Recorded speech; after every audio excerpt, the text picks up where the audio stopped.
Hey Realtors, it's Austin Small with the SCR Legal Hotline to walk you through a new form that's coming to the Forms Library come September 12th. I encourage you to watch this video along with all the other videos on the new forms changes that are on our YouTube channel, as well as attend the SCR Forms webinar on August 31st at noon. So this form that's going to be added to the Forms Library, and it's going to be SCR Form 540, is to address a provision in license law that hopefully you were aware of. This addresses and covers a situation in which your brokerage has a listing and an associated licensee within your same brokerage firm wants to buy the property personally.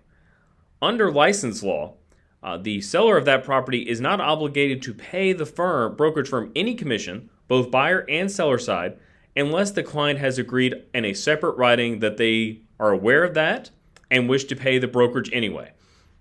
So this has been in effect since the license law changed in 2017, but SCR did not have a separate agreement that members could use for this purpose. So the Forms Committee, in keeping with trying to create forms that are helpful for our membership, created such a form.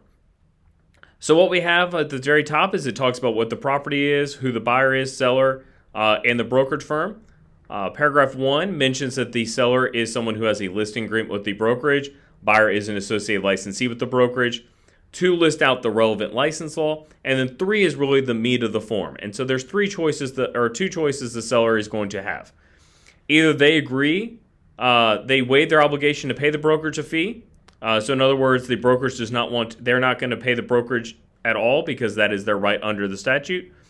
Or option 2, they agree to pay the brokerage the fee that they agreed to in their listing agreement, even though they are not obligated to do so under license law. So the seller will get a choice of which option they select, option 1 or option 2, and they will make that appropriate disclaimer. You'll have the buyer sign this, seller sign it, listing agent, and the broker in charge.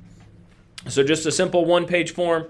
Seller needs to make that choice. Again, this will only apply if the buyer is an associated licensee within the firm, not if they are an associated licensee and the listing is with a different brokerage, not if the buyer is a client of the brokerage and is a consumer. This only applies if you are buying one of your brokerage's listings personally.